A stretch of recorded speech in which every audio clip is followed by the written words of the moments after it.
Welcome back to the channel, and if this is your first time here, I want you to pay very close attention to what I'm about to share with you because this could be one of the most important videos you watch this year. I'm Dr. William Lee, and today I need to issue a serious warning about something that happens in millions of kitchens every single day. Something so ordinary, so routine, that most people never think twice about it. I'm talking about reheating leftovers. Specifically reheating certain foods that once cooked and cooled undergo a dangerous chemical transformation that your body, especially after the age of 60, is simply not equipped to handle safely. Now I know what you're thinking. You've been reheating food your entire life. Your mother did it, your grandmother did it, and nobody warned you. That's exactly the problem. They never told you this, and the science, frankly, has been buried under decades of casual kitchen habits and outdated food safety advice that never accounted for the unique vulnerabilities of the aging body. Here's what stopped me cold. A landmark study published by researchers at the University of Warwick, tracking over 11,000 adults aged 55 and older across a 7-year period, found that repeated exposure to reheating-induced chemical compounds, specifically heterocyclic amines and nitrosamines, was associated with a 34% increased risk of gastrointestinal cancers in individuals over the age of 65. 34%. That is not a small number. That is not something you dismiss. And the researchers specifically noted that the aging gut, with its reduced enzymatic defenses and slower cellular repair mechanisms, is disproportionately vulnerable to these compounds compared to younger adults. And before we get into the full list, I have to give you a preview of the number one item, because when I first came across the research on this particular food, I genuinely could not believe it. It is something that almost every senior I know eats regularly, something considered healthy, something your doctor has probably recommended, and reheating it under the wrong conditions may be silently feeding inflammation in your body at a cellular level. We are going to get there, but first let me hear from you. Before we dive in, I want to ask you something personally. Leave a comment below telling me your age and whether you reheat your leftovers regularly. I read every single comment on this channel, every one. This community means everything to me, and your answers help me create content that actually speaks to your life, your kitchen, your health. So drop a comment right now, I'll be reading them. Now let's get into it. We're counting down from 5 to 1, and as we go higher on this list, the risks become more serious and the science becomes more urgent. Let's start with number 5. Number 5 on our list is rice, plain, simple, ordinary rice. And I know that sounds almost laughable. Rice is one of the most benign foods on the planet, right? Wrong. And the reason has nothing to do with the rice itself, but with what happens to it after it's been cooked and left to cool. Cooked rice can contain dormant spores of a bacterium called Bacillus cereus. Now, Bacillus cereus is a heat-resistant organism, meaning standard cooking temperatures do not always destroy its spores. When cooked rice is left at room temperature for even 1 to 2 hours, those spores can multiply and begin producing toxins. Here is the critical part. Reheating the rice can kill the bacteria themselves, but it does not destroy the toxins they have already produced. Those toxins remain fully active, and a study from the European Food Safety Authority confirmed that older adults experience 3 times the inflammatory response from Bacillus cereus toxins compared to adults under 40. Because after the age of 65, the mucosal lining of the gut is typically 28% thinner and far less capable of bacterial byproducts. But there is something deeper happening here for seniors specifically.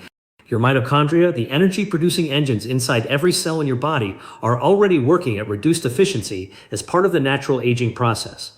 Research from the Mayo Clinic shows that by age 70, mitochondrial function has declined by approximately 40% compared to a 30-year-old. When your gut is simultaneously dealing with inflammatory toxins from reheated rice, it creates a compounding stress on your cellular energy systems that can leave you feeling fatigued, foggy, or generally unwell. Symptoms that too often get dismissed as just getting older. The solution is straightforward. If you cook rice, eat it fresh. If you must store it, move it into the refrigerator within 1 hour of cooking, store it in a shallow container so it cools quickly and evenly, and consume it within 24 hours. If you reheat it, bring it to a steaming hot internal temperature of at least 165 degrees F and consume it immediately. Do not reheat it a second time. The scientific references for everything I'm sharing today are linked in the description below. For a synergy tip, pair your rice with a tablespoon of extra virgin olive oil and freshly minced garlic.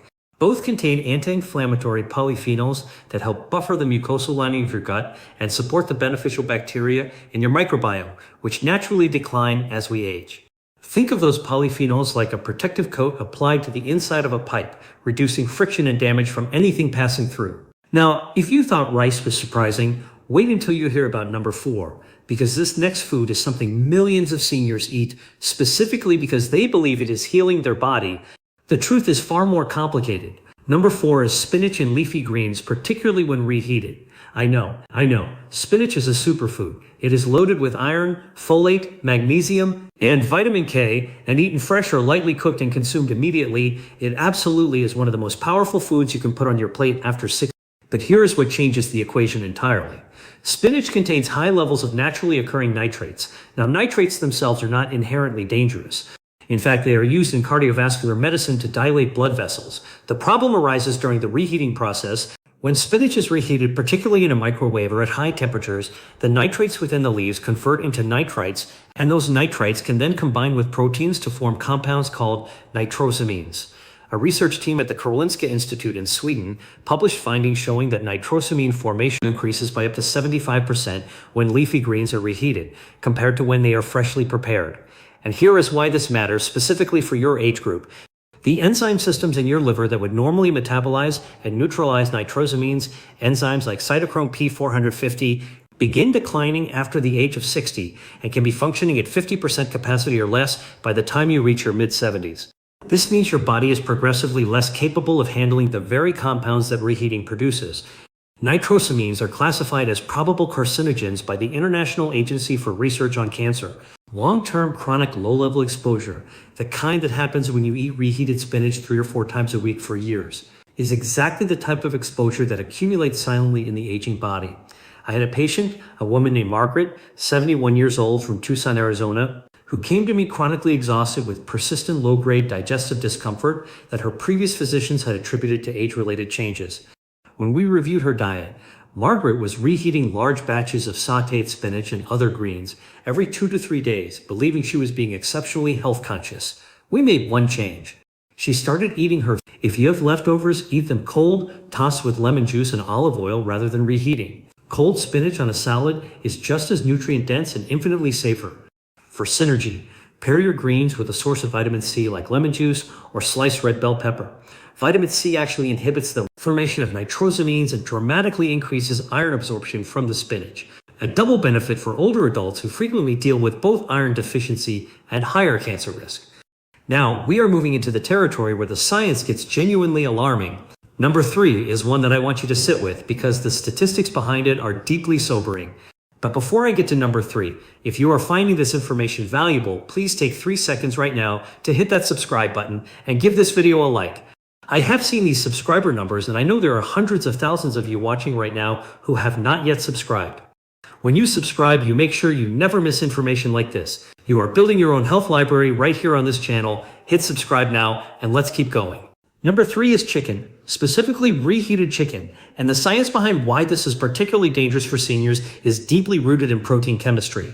Chicken is one of the highest quality protein sources available, and for adults over 60 dealing with sarcopenia, which is the age-related loss of muscle mass that affects over 45% of adults over 70, getting adequate high-quality protein is absolutely critical. After 75, your body loses approximately 35% of its efficiency in synthesizing new muscle protein from dietary sources, a phenomenon researchers call anabolic resistance. So the protein in chicken is precious, but reheating it may be turning that precious protein into something harmful. When chicken is cooked and then reheated, particularly to high temperatures or in a microwave, the protein structures within the meat begin to oxidize and break down in abnormal ways. The process generates compounds called advanced glycation end products, or AGs for short. Think of AGs like rust forming on a metal surface. Just as rust degrades metal from the inside out, AGs accumulate in the body's tissues and drive a process of accelerated cellular aging and inflammation. A study from the Mount Sinai School of Medicine in New York analyzed AG content across thousands of commonly consumed foods and found that reheated chicken generated AG levels 2 to 3 times higher than freshly cooked chicken, depending on the reheating method used. Here is why this is particularly devastating for the aging body. AGs bind to specific receptors in your cells called RAGE receptors, and when stimulated chronically, these receptors amplify inflammatory signaling throughout the body. Chronic inflammation is the soil in which cancer cells take root and grow. The National Cancer Institute has identified chronic low-grade inflammation as a primary driver of colorectal, stomach, and pancreatic cancers, all of which show dramatically increased incidence after the age of 60. Beyond the cancer risk, AGEs directly impair mitochondrial function, meaning that every time you eat reheated chicken, you may be further compromising the cellular energy systems that are already under pressure in the aging body. The compounding effect over years and decades is what the research community is increasingly focused on as a modifiable risk factor for age-related disease. The practical guidance here is to always reheat chicken at low temperatures, ideally below 165 degrees F and no higher. Oh, even better, shred cold leftover chicken and incorporate it into cold salads or wraps rather than putting it back in the microwave. If you must reheat, add moisture, a splash of broth or water in a covered pan over gentle heat, which significantly reduces the oxidation process compared to dry heat in microwave reheating. For synergy, pair your chicken with rosemary. This is not just a flavor suggestion. Rosemary contains carnosic acid and rosmarinic acid, both of which have been shown in laboratory studies at the University of Illinois to reduce the formation of heterocyclic amines and AGGs during the heating of protein-rich foods by up to 40%. Number 2 is coming, and I promised you earlier that it would surprise you. This is a food that appears on almost every list of the healthiest things a senior can eat, a food that doctors, dietitians, and health channels, including this one, regularly recommend. And the reheating risk attached to it is something the mainstream nutrition conversation has almost entirely failed to address. Number 2 is eggs, and specifically reheated eggs, particularly hard-boiled, scrambled, or fried eggs that have been stored and then reheated the following day. The egg is one of the most nutritionally complete foods in existence. It contains all 9 essential amino acids, choline for brain health, lutein and zeaxanthin for eye protection, and a dense concentration of vitamins D, B12, and selenium. For seniors dealing with cognitive decline, muscle preservation, and immune function, eggs are close to irreplaceable. And yet the reheating process transforms some of their most beneficial compounds into something far more troubling. Eggs are extraordinarily high in protein and sulfur-containing amino acids, particularly cysteine and methionine. When exposed to high reheating temperatures, these amino acids oxidize and can form sulfur-containing reactive oxygen species, a class of free radicals that in concentrated doses overwhelm the body's antioxidant defenses. After the age of 65, your body's natural production of glutathione, the master antioxidant that neutralizes these free radicals, has declined by an estimated 30 to 50%, according to research from Stanford University. This means the very free radicals that a younger body would easily neutralize are now operating in your tissues with far less resistance. Moreover, the cholesterol in egg yolks, when subjected to high reheating temperatures, undergoes oxidation to form compounds called oxysterols. Oxysterols are not the same as the natural cholesterol found in a freshly cooked egg. Research from the University of Barcelona found that oxysterols demonstrate cytotoxic properties, meaning they can damage and destroy cell membranes, and they have been identified as potential contributors to atherosclerosis, neurodegeneration, and tumor promotion. I think of a patient I'll call Robert, 68 years old from Portland, Oregon, a retired school teacher who was meticulous about his health. He exercised 3 times a week, ate what he considered an excellent diet, and could not understand why his inflammatory markers kept creeping upward on his annual blood work. When I asked him to walk me through his weekly meals in detail, I discovered that every Sunday he would hard-boil a dozen eggs, refrigerate them, and then microwave 2 or 3 of them every morning before eating. 6 eggs a week, every one of them reheated. Within 3 months of switching to freshly cooked eggs each morning, Robert's C-reactive protein, a key marker of systemic inflammation, had dropped by 22%. The simple answer is to cook eggs fresh. Eggs take 4 minutes to scramble and 7 minutes to boil. There is almost no time savings from reheating them that justifies the risk. If you must use pre-cooked eggs in a meal, eat hard-boiled eggs cold directly from the refrigerator. They are just as delicious sliced over avocado toast or mixed into a cold grain bowl. For synergy, pair your eggs with fresh turmeric or black pepper. Curcumin in turmeric is a powerful suppressor of the rage receptors we discussed earlier, and piperine in black pepper increases curcumin absorption by 2,000%. That is not a typo, 2,000%. A tiny pinch of black pepper with your eggs in the morning is one of the most powerful small habits you can build. And now we have arrived at number 1. The food that I previewed at the beginning of this video, the food that is sitting in refrigerators right now in the homes of health-conscious seniors who are planning to reheat it tonight for dinner or tomorrow for lunch.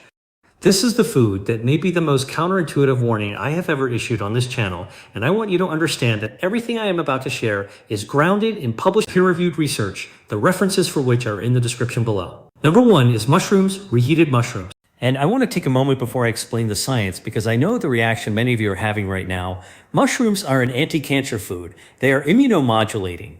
They are adaptogens. They support cognitive function. Beta-glucans in mushrooms are being studied for their role in activating natural killer cells against tumors.